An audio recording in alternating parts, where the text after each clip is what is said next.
if you're, bringing out new fans to your shows for the first time, they might go to those shows not intending to buy merch, leaving and then regretting it on the car ride home. So you're kind of doing them a bit of a service here to be like, if you missed it and you're feeling, a little bad about it in the back of your mind and being like, damn, I wish I had something to commemorate that really great night that I had. Here's the antidote to the regret that you had on the car ride home that night. You are now listening to the Creative Juice podcast brought to you by IndiePRO.io.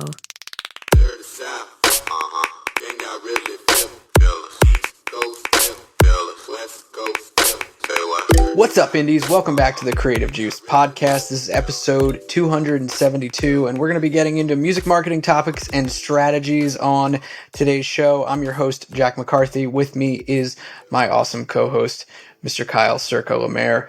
Cirque, what's up, dude? Not a whole lot, dude. How are you doing?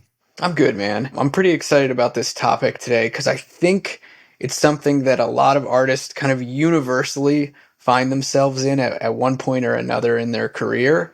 And it's something that we've kind of talked about a lot with our agency clients at IndieX and with our founder students. And I think it's going to be hopefully a really insightful episode of some of the processes and strategies that we pull off at the agency to kind of solve a gap in a marketing roadmap for artists. Yeah, I think if you're an artist who plays live at all, you're definitely going to want to listen up to what we talk about in this episode. For sure. So imagine for a second, for a second that you're an artist that just got off the road and you're in between releases. Maybe you don't have another record out or slated to come out. Maybe you're in the studio starting to work on something. You don't have another run of shows coming up and you're kind of scratching your head wondering, well, what next? What do I do now? I think that's something that a lot of artists come across when it comes to their marketing, and then they come into this dead zone of like, what do I do on social media? What do I talk to my fans about? Am I going into this sort of sleepy stage where I disappear from people's, minds and disappear from awareness? And that's kind of a challenge that we've looked to help artists solve. And the way that we've done it in a lot of cases, when we can, with as many of our artist clients as possible, is we like to run a marketing event directly after a tour or a big event like a show and help them kind of capitalize on some of the wave of excitement that they're coming off of and catapult them into whatever the next thing that they're doing is. So I'm excited to run this down. Hell yeah. Let's do it, friend. Awesome. Well, yeah, the marketing event that I'm talking about is a post-tour sales promotion. You might call it a tour merch blowout sale. You might call it a flash sale, whatever it might be. This is something that we like to run at IndieX with as many of our artist clients as we can, like I said, when we're able to. And really what it looks to do is, capitalize on the fact that maybe you've got some remaining merch from your tour. Maybe you've got some, back stock that either didn't sell or you were, looking to bring out on the road with you in case you needed more and you want to move it. And you want to engage with your fans that either didn't buy when you were out on the road or didn't get a chance because maybe you didn't hit their city. And I think it gives you a nice opportunity to kind of extend, get a little bit more revenue coming in after hopefully what was a profitable run. This is kind of a way to take a little bit of an extra step online. And it can be really, really powerful. Just to share a quick story, we just pulled off a campaign like this for one of our bands, and they came off the road from, I think it was a 6-week tour across the US. And as they were winding down, about 3 weeks before the tour ended, we sat down for a strategy session and they said, okay, guys, we're going to probably have about 200 vinyl left over from this tour. It was a limited pressing of their most recent release, which ironically, they're kind of at the end of the album cycle for that record. They were coming off this tour and they were like, we're definitely going to want to run some kind of marketing campaign to sell out the rest of those, push the scarcity on it, the fact that we're not going to print these again. Like I said, it was a limited edition pressing for that tour. So they had, 200 left and they wanted to move as many of them as they could. And so what we did was we ran a tour blowout sale where people could come into their store, pick up the vinyl. There was also a number of other items available in stock in their store, soft goods, teas, things like that. And we ran a flash sale over the course of, it was a little longer than a flash sale. It was just like a regular sales promotion over the course of about 10 days. And we sold out of all of those records, sold a bunch of merch, And it was an easy way to kind of fill the gap between what was happening once they got off the road and their next announcement of dates. Yeah, super awesome strategy. It's important to highlight that, like, and this is going to speak more to larger artists or artists who have a larger following, but tour specific pressings or merch runs, super valuable. We had a legacy artist at the agency, someone who's got a very, very large audience, and she had a tour that never was because of COVID. And, one of the strategies there was to sort of push that merch anyways, pressed up some inventory for this tour that never happened, which kind of makes it even rarer. Being able to do that online is huge. I would say that people who didn't get to go to the tour are even better candidates to purchase it. And then we also had another legacy band that's super huge, and they had an event where they had a bunch of leftover merch, and sure enough, one of our primary goals was to push that merch as well. So, just because someone wasn't at a show or just because they weren't able to buy it at the show doesn't mean that they're not great candidates for sales. Yeah, that's a really good point. And that's one of the big things with these kind of campaigns, these, tour blowout merch sales. It is a big opportunity for two different kinds of fans. One, maybe fans where they did go to a show or they attended an event or whatever it might be, and maybe they couldn't get the item that they wanted. Maybe they didn't feel like waiting in line at your merch table. Maybe their size was out of stock. Maybe the, specific style that they wanted was out of stock and you didn't have it there at that date. Or, like you said, Cirque, like people who couldn't attend an event because maybe you didn't hit their city, or in the case of our one client, the whole tour didn't happen and got wiped out because of COVID, and we ended up just building a whole marketing campaign around the fact that this merch was kind of the lost collection of merch, and we marketed it as very, very collectible and limited edition for that reason, and that sold out really, really fast, which was amazing.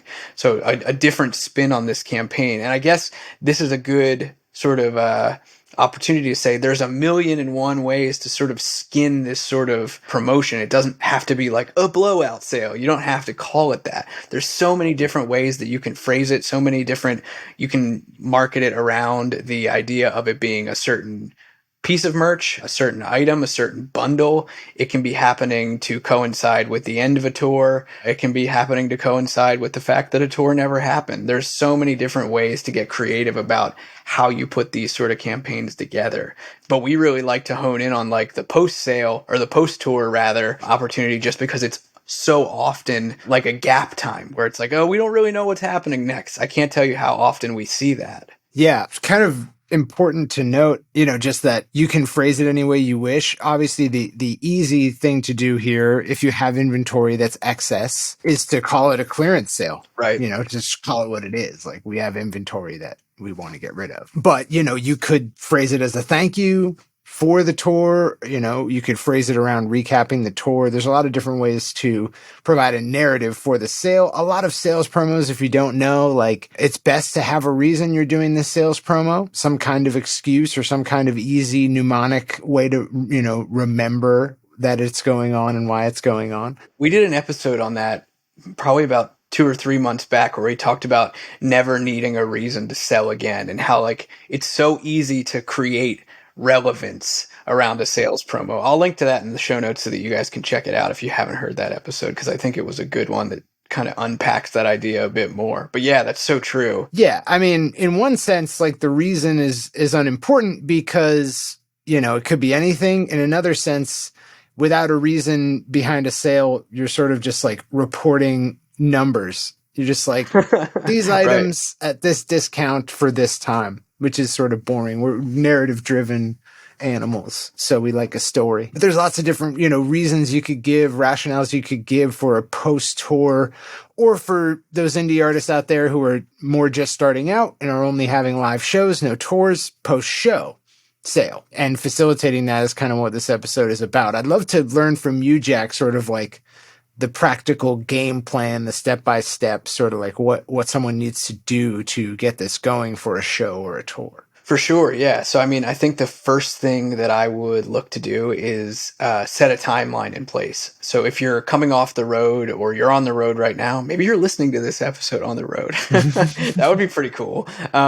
Maybe you're listening to this right now and you're, midway through a run or you're midway through planning your big hometown show or something like that, kind of to make this something that anybody could have in their arsenal. I would say probably about 3 to 4 weeks ahead of the end of whatever your event is, whether it's a tour or a weekender or a big show, I would start to kind of look ahead and either project or get a clear, definite idea of what it is that you might want to sell in this kind of sales promotion. If you're on the road, it might be, we're projecting that we'll probably have about this much stock of certain items, and this is where you could either build a collection or pick a certain product. Like I said, for the most recent promotion that we ran for one of our clients, it was specifically vinyl that we were pushing, right? It was their most recent record. It was a limited edition pressing for the tour. They knew that they were going to have about 200 of them left, and so that was what we focused on. Now, that might not be you. You might have a bunch of items. It might be the whole run of tour merch sans a few things that were really the hot sellers. But I would say that's kind of step one, is about 3 to 4 weeks back. You want to start looking at that inventory, deciding what it is that you want to start selling, and then starting to build out the marketing assets to be able to do that. And the reason that I start by mentioning the timeline is it's good to start planning this kind of campaign well in advance of when you actually want to launch it, because what you don't want to do is have a big gap between like the end of your tour or the end of your event and then a big gap of like, okay, now we're going to build the marketing assets and we're going to write the emails and build and create the ads and shoot the videos. You want to be ideally doing that stuff while the lead up to it is happening. That way it can be a relatively smooth transition into, okay, tour just ended, we got home, launch. That way there's no shift in momentum, no drop off. I think that can be really important to kind of capitalize on the frenzy that's been happening up until that point. So that's point number one.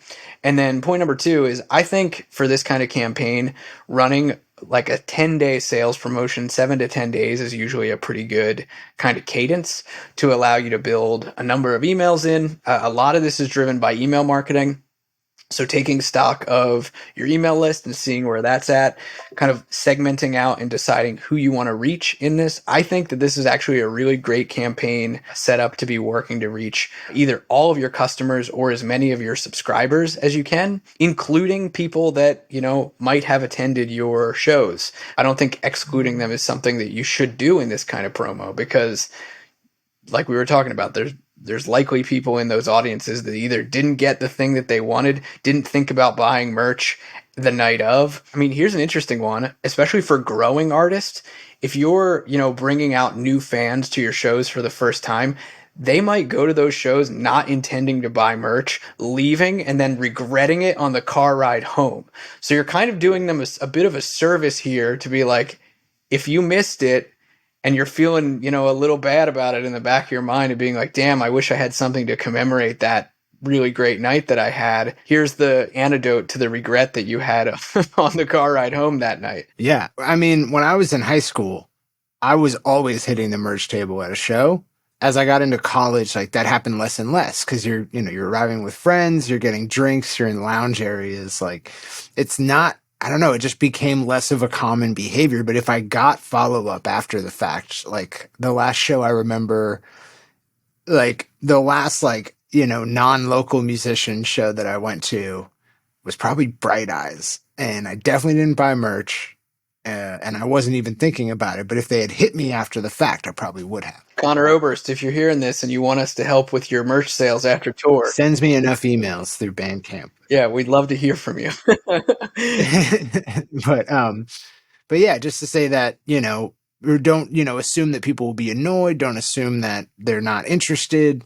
There's a lot of really valid reasons why people might not have, scooped up whatever at the show, or they weren't there. So definitely don't be afraid. Yeah, it's true. I mean, financially, even, someone may have, kind of spent their money on tickets that night, the Lyft or the Uber ride there, the gas to get there, whatever, the drinks when they were hanging out. And, a merch item just may not have been in the cards, and that's fine. But 3 or 4 weeks later, there's an opportunity there. Yeah. At that point, something else to consider here, and another reason that I think including, or rather not excluding, the people who may have been to your shows or definitively were at your shows from this kind of promotion is they're already a customer. Granted, they may not be an e-commerce customer buying merch from you online, but they are a customer that, pulled out their wallet and spent, their hard-earned money to come see you. So they are a customer. Getting them into a second purchase is a much easier thing to do than trying to get somebody to convert for the very first time.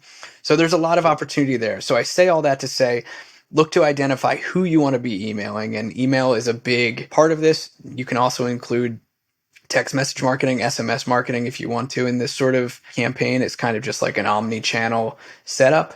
But I would say look to, start writing email copy, build out a series of 3 to 4 emails that take place over the course of that 7 to 10 day span. You want to write copy for social media, organic post, ideally being attentive to Instagram stories, Instagram reels, short form vertical content is definitely powerful in this regard as well, just to have something that's kind of there and vanishing. I think that's important as well. And then getting advertising into the mix as well, retargeting your warm audiences about the sale, getting that going. Actually, we'll have to do another episode on this because it spun into a whole different set of problem solving. But in that most recent Blowout sale that I'm thinking about, we were also seeking to solve a warm audience problem that band was having.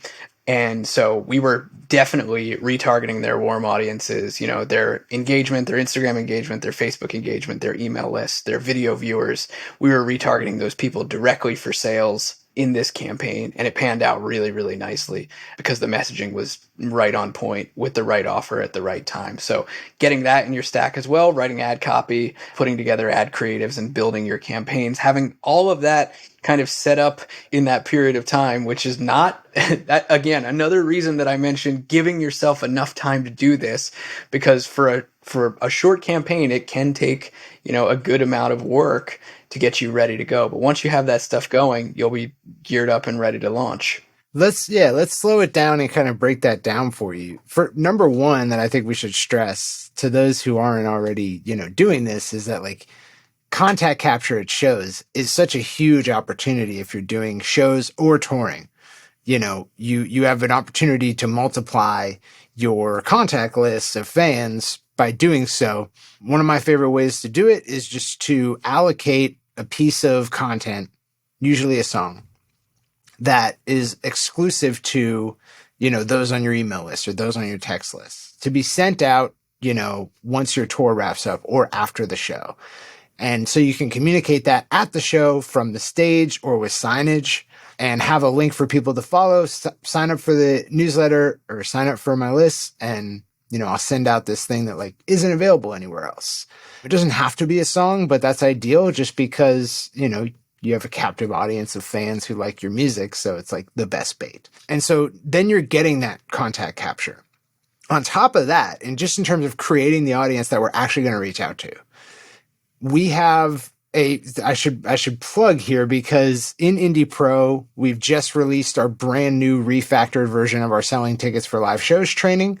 It's not only going to teach you how to research whether you should tour, and if so, what's the smartest route for you and how are you going to scout the venues and all that, but also how to use digital marketing to sell tickets for shows. And it's taught by Jesse Gillenwalters, Basic Printer, who's done this a lot, and then also Andy Hunter of IndieX, who has sold out a tour every year since 2017 using digital marketing. So couldn't pick a better group of folks to teach that. And so if you're doing that process from that training, then you already have, a lot of your ticket buyers are going to have come through digital channels where you can retarget them. So you can retarget visitors to your ticketing page. You can retarget, actual purchasers. If they did purchase through that page, okay, great. You have their email list. You can create a cohort. And so now we have we're starting to get an audience together. And then, once you're done with your tour, after your show, you're going to want to identify, 1 to 3 kind of keystone items that you want to move. And you're going to create a specific offer around those. That's usually you get this item, maybe there's some bonuses, and then you're discounting down from the total value of all that. So now you got your offer together. You know who you're going to make it to. The next thing you want to do is outreach. So that's going to be an email sequence to those who you can email. Just like Jack said, looking at 1 to 3 emails across a week. And we typically like to go with a cadence of like announcement and then content or testimonial driven follow-up email. So first email is like big announcement. This is what it is. Here's why we're doing it. Here's where it's available. The second one is like, maybe you didn't get that last email, but we're going to send you this cool content. Maybe it's a tour recap, right? So now you've got this tour recap. You have a reason to be emailing, but that's also going to represent the offer. And then the final email, just a pure scarcity driven play. Hey, this is not going to be available. We're shutting it down. Time is expiring on this offer. And so with that email sequence, you're good to go. You can replicate that across ads, announcements, content, closing down, and social posts. You can do it with all three. So email, ads, and social posts. So that's kind of what your campaign looks like. And I would say that if post show selling to attendees of your shows after the fact has the potential to represent more revenue than, you're going to make from that show itself across the span of 6 to 12 months.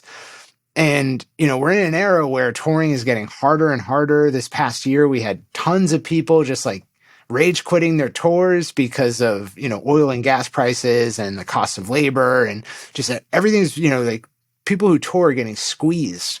So the more that you can make of your touring efforts in terms of revenue, the better. So I think no better time to start implementing this into when you tour, when you do a live show. And it's relevant for live shows too. If you're just doing a live local show, you can still pull this off. You can still get email contacts at the show. You can still make an offer after the fact. All these things are still relevant. Yeah, for sure. And I think you ran down well the cadence and kind of the topic of each email. Something I wanted to add into that is, and we see this often, and so I'm saying it so that, if you're listening and you're thinking about implementing some of this stuff, is, if you've got a scarcity driven offer where, you've got a limited quantity of a certain item or items that you've turned into an offer, you might sell out of it midway through the sale. That actually happened on that last promo we ran. Midway through the sale, we were out. So the promotion ended. We turned off the emails, and that's fine. Like, that's just how these things go. That's better. That's ideal. Yeah, it's great. We maximized as much as we could out of it, and that was the end of the promotion. And it works out really well. But I say that as kind of a hopefully a worry blocker for you, because I know it's easy to get in your head about like, oh, but what if I write these emails and then like I sell out?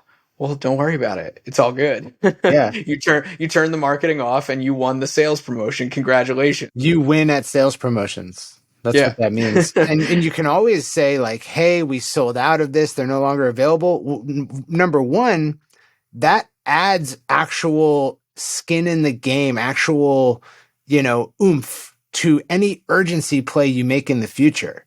Right. It's one thing to say like these might sell out or this ends at a certain date. It's a whole other thing to say last time we did this, they sold out in X days. For sure. That's way more valid. That's way more like, I better jump on it.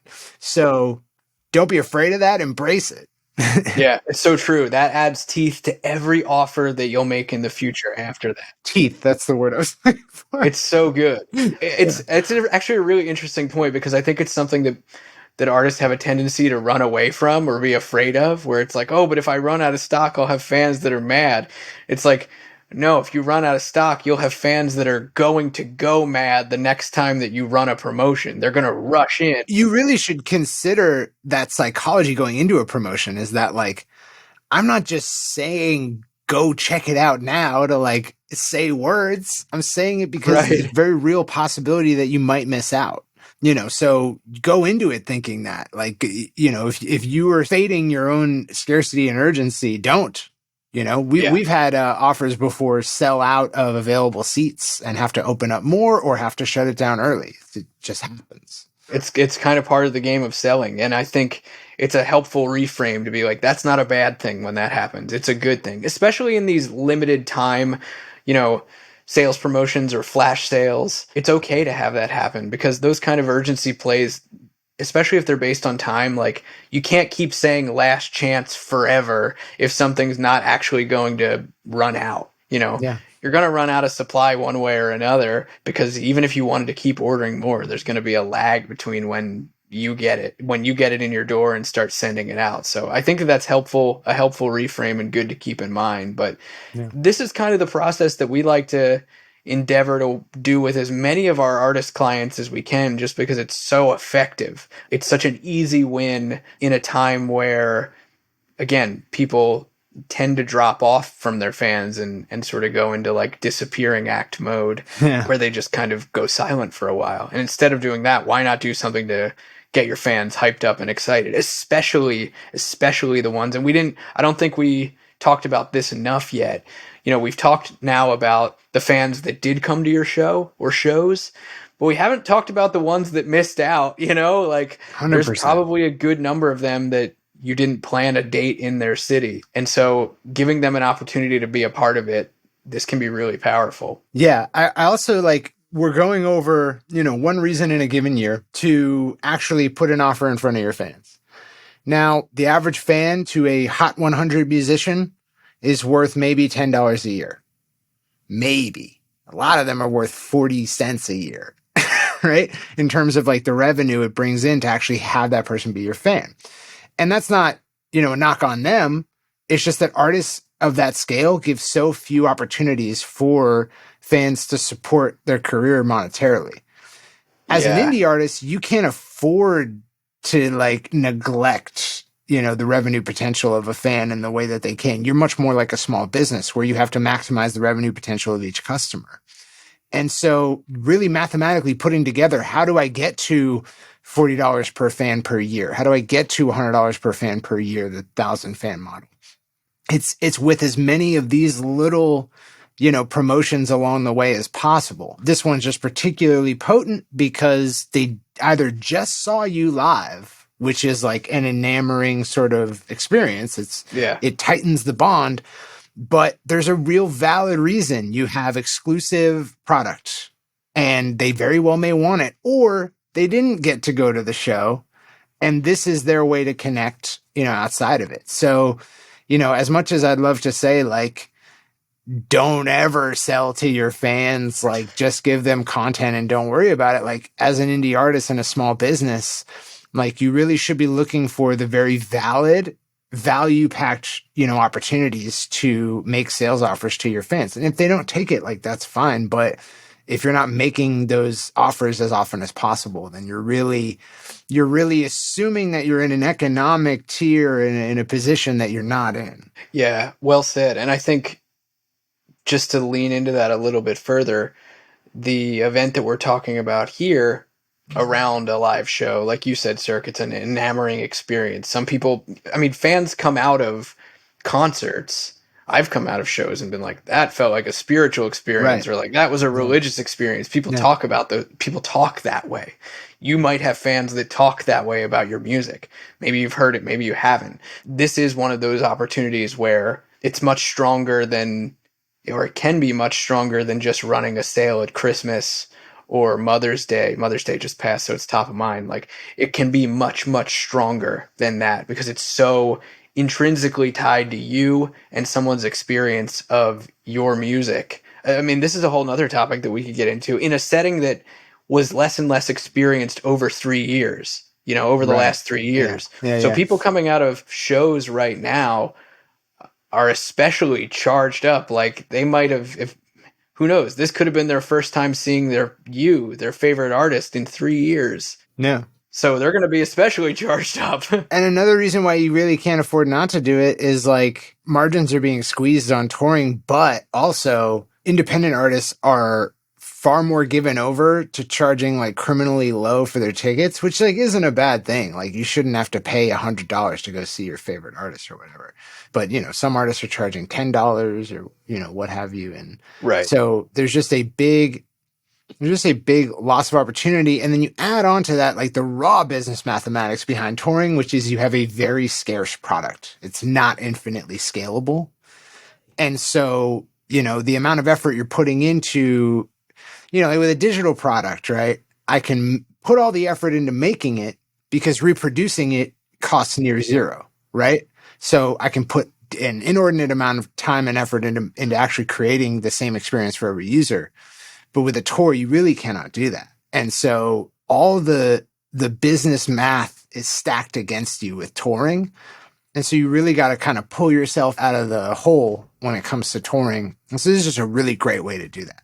Yeah, I think that's a really interesting point to kind of touch on and pull out for a second here is like the e-commerce marketing that you do online alongside your touring efforts really does kind of act as like a profit maximizer for any revenue that you're pulling in from live shows, especially as it gets tighter and tighter. That's a really good point about ticket sales and ticket prices for indies.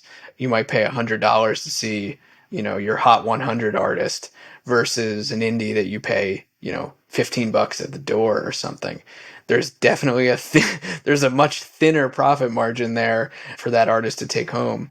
So yeah, the e-commerce element here really can kind of help as this is the same reason that oftentimes artists will sell merch with their ticket sales, bundled merch with tickets. Yeah. It's to try and get the revenue happening on that side of things ahead of time. Yeah. Or to chart a lot of artists. Yeah. I think Prince was the first one to pull that off on a massive scale where he hadn't been chart relevant for years, but charted because he included a CD with every seat in an arena tour. Right. Yeah. Actually, that's crazy. I hadn't ever thought about the correlation between that that newsworthy piece of music history and what you so often see in local scenes, which is like our CD release show, and you get the album when you come to the show, like you get the album at the door. So funny. Yeah.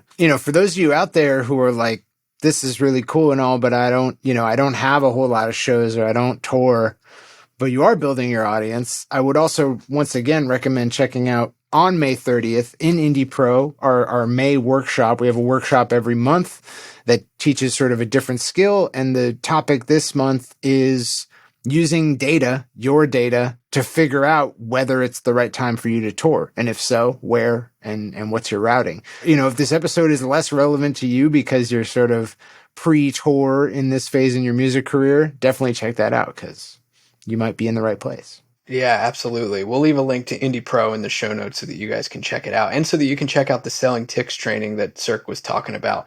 And if you're an artist that's in a position where these kind of e-commerce promotions sound interesting to you and you've got a large fan base, but you're like... Yeah, if you're on the other side of the coin, I could totally do this. I don't want to implement it because I don't know digital marketing. Yeah. If you're looking for somebody help you with that, the IndieX team might be a good fit for you. And if you've got, like I said, a large fan base, an email list, and some customers built up, we'd love to hear from you. So I'll make sure we leave a link to the IndieX application too. You can apply to work with us and our team. We'd love to hear from you. We've got some slots opening up at the agency shortly here. So we'd love to hear from you. Like I said, love to hear what you got going on, your music, and what you've got coming up marketing wise, and see if we'd be a good fit to help.